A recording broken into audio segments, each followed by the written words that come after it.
Dalam Bapa dan Putra dan Roh Kudus. Amin. Allah Bapa di surga, kami mengucap syukur bahwa Putramu mewahyukan dirinya dan mewahyukan siapa Allah yang sesungguhnya bagi manusia.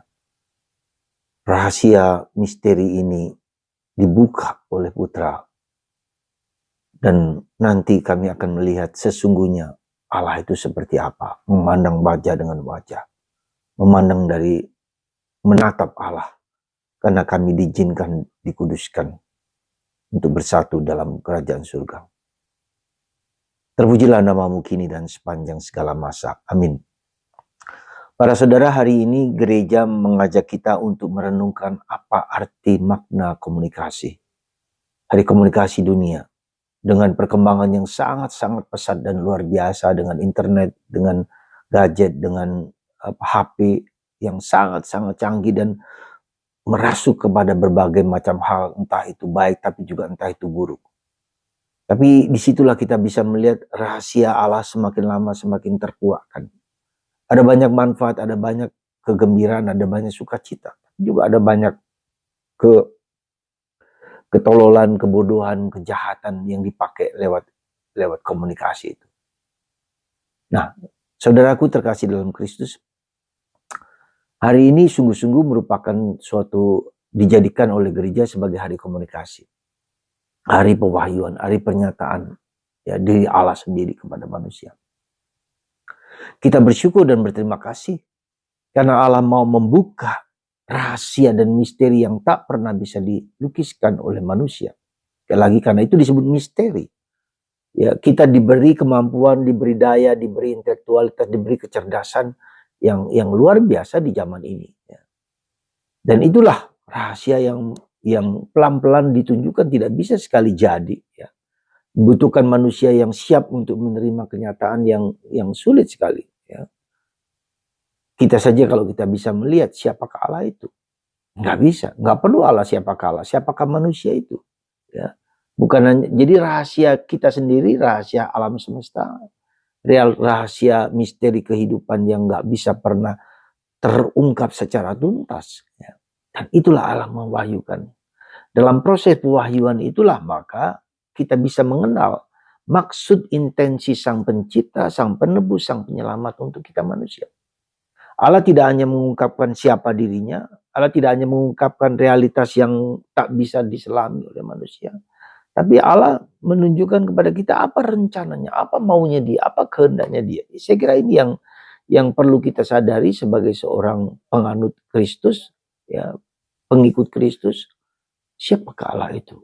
Dan Allah mau apa dengan manusia? Dan kita bisa tahu dalam sejarah, maka disebut kita sejarah keselamatan. Ya, sejarah keselamatan. Kita juga tahu kerajaan Allah. Kita juga tahu kerajaan dunia. Di mana-mana ada kerajaan. Kerajaan manusia, kerajaan dunia, kerajaan apapun. Tapi juga ada kerajaan Allah. Ada hierarki di situ. Ya, Bapa, Putra, dan Kudus. Ada apa perangkat-perangkatnya, malaikat dan segala macam. Itu semua adalah perangkat Allah untuk membawa apa? Rencana keselamatan Allah itu. Itu yang perlu kita renungkan dan kita sadari, kita hayati. Rencana keselamatan Allah. Dan itu terungkapkan dengan sangat baik menurut saya di dalam gereja Katolik yang mengungkapkan rencana Allah dalam sejak awal mula sampai terus diselamatkan oleh putranya Yesus, ditebus, diperbaharui, dikembali lagi dan terus berjalan sampai pada akhirnya. Ya.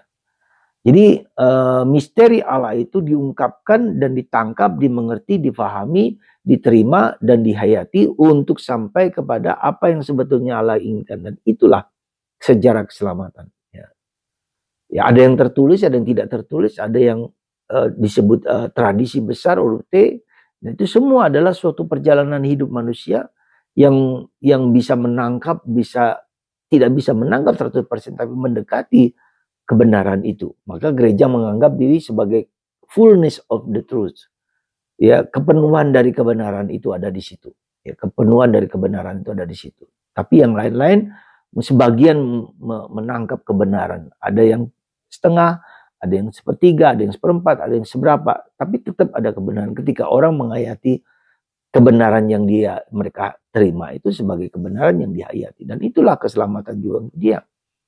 Jadi saudaraku terkasih dalam Kristus, saya yakin, saya bersyukur sebagai orang Katolik yang beriman kepada Katolik yang memiliki kepenuhan kebenaran itu, ya. Karena kebenaran itu membebaskan, kebenaran itu menyembuhkan, kebenaran itu menyelamatkan, dan itu bisa kita lihat dalam diri para santo santa, kesaksian para santo santa, kesaksian Bunda Maria, Santo Yosef, dan semua para kudus lain, para nabi, bapak gereja yang selalu sampai sekarang, ya.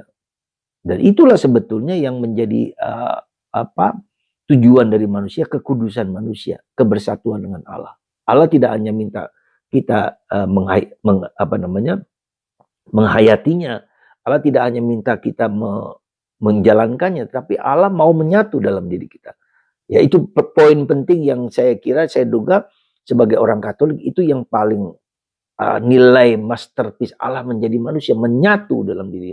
Dengan kata, dengan perbuatan, dengan tindakan, seluruh diri Allah menyatu dengan manusia.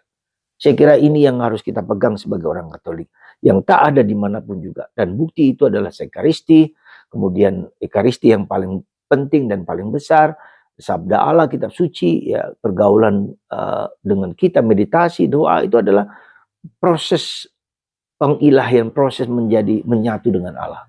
Semoga Anda dan kita semua tetap yakin dalam dengan anugerah kita semua untuk menyatu dengan Allah. Semoga Anda dan saya, kita semua saling mendukung, mendorong untuk bersatu dengan Allah secara penuh, ya, dan bahkan kita akan mendapat tempat, percayakan kebangkitan badan kehidupan kekal bersatu dengan Allah. Wah, luar biasa. Saya merasa ketika Allah mewahyukan diri, saya dipakai disebut sebagai sahabat. Bagi saya sesuatu yang anugerah yang tak terhingga, yang tidak bisa saya lukiskan dengan apa-apa. Tuhan memberkati kita semua, mengasihi kita semua, dan membawa kita untuk menjalani apa yang kita terima, tetapi lebih daripada itu menyatu dengan Tuhan. Berkat Tuhan, Bapa, Putra, dan Roh Kudus. Amin.